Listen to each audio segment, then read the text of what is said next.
तो पिछली वीडियो में तुमने पीएलसीज के बारे में तो जान लिया, लेकिन उनको प्रोग्राम कैसे करते हैं उसके बारे में हम आज की वीडियो में बात करेंगे। लेकिन उससे पहले चैनल के बारे में एक अपडेट है, वो सुन लो पहले। So hello everyone, this is Easy Automation here, and today I have an update about this channel that we are going to shift our language from Hindi to English. Because while my interviews are going on, I have noticed that the interviewer always want you to answer the questions in English because they don't know the regional languages like Hindi, Marathi, Gujarati, etc. So that's why I have decided to change the language so that you can better understand and express as well. So here we are with the new language, but with the same teaching technique. But if you don't know English that much, there are no worries because I don't have English proficiency too. So no worries. So that's why I will use Hindi language in between where I stuck in English to communicate with you. So there are no problems with the language. So stay subscribed. So without further ado, let's start with the softwares. We have two Allen Bradley softwares, and one of them is RSLogix 500 English and another one is RSLinx Classics. And to download these videos, you can search on internet or you can see a video by this guy who have shown you the exact installation process of Allen Bradley softwares. So by checking that video, you can download these softwares. So let's get started. Now just start it by clicking them. And this software takes some time to open. So while they are opening, we will talk about these softwares in brief.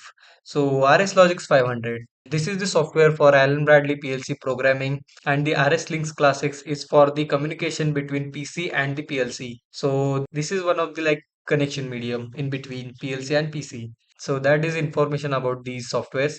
And now we will pause this video because so if I stay for these apps to open, it will take around 5 minutes. So I will pause this video here. So here you can see the RSLogix 500 has opened, but RSLinx Classics is not yet. So we will wait for another minute. So first step is to open RSLinx Classics, go to communications and configure drivers. Then if there is any drivers running, then you can stop it and then delete as well. And search for SLC 500 DH485 emulator driver and add new. And then select EMU 500-1. Then OK. And once again click on OK.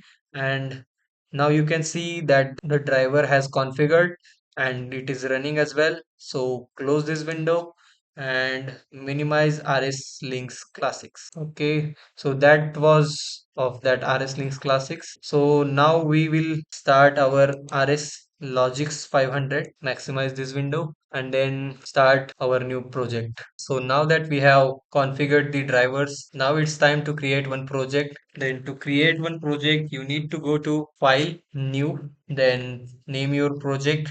I will name it as P1 and then select the PLC as you want. So now I am using here Micrologix 1100 Series A and then click on Who Active, then Micrologix 1100.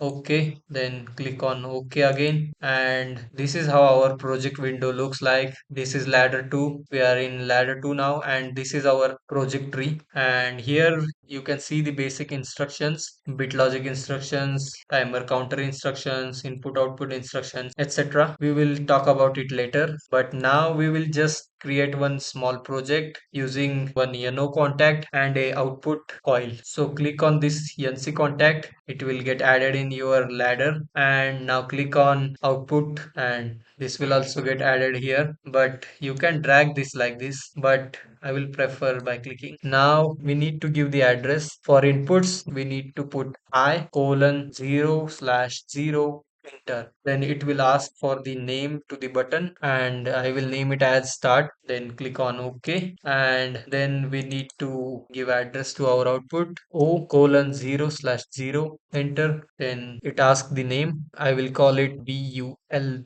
P pulp enter and then OK. Now we have assigned the names and addresses to the output and input. Now we need to verify our project is correct or not. So verify project, click here. There are no any errors. So you can see the project is clear. Now for going online, we need to go here and click on download, then save this and yes, then save and yes, yes, then go to run and now you can see our program is in remote program. Now we will go to run. And are you sure you want to change the processor mode to run? I want to run this program. Yes. Then now we need to toggle the start button so that our bulb can glow. And this one is our positive rail and this one is our negative rail, and this line is called a rung. So if I want to toggle this button, I will just right click here on the button and toggle bit, then our bulb will get energized. You can say glow, the bulb is glowing now. And if I toggle this switch again, the bulb will go off, and whenever you toggle the bit, our bulb will glow, and if you untoggle this, our bulb gets off. So this is it for this program. This is a very minimalistic small program. We will do complex programs in upcoming videos, but for now it is okay. So I hope you understand how to use RSLinx Classics, RSLogix 500, and how to use the instructions and how to go online and save program, create program, then how to toggle these switches, how to see the results. And that was my intention, to show you how RSLogix works. So I hope you learned something new. If you did, then hit that like button, and if you have any queries, let me know in the comment section. And if you really enjoyed this video, you need to share this video with your friends and colleagues who are interested in factory automation, programming, PLC programming. And that is it for today.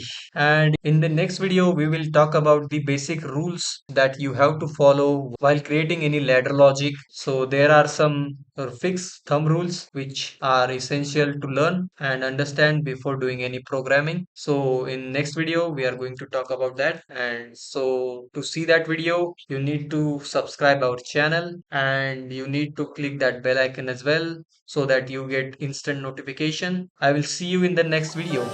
Bye.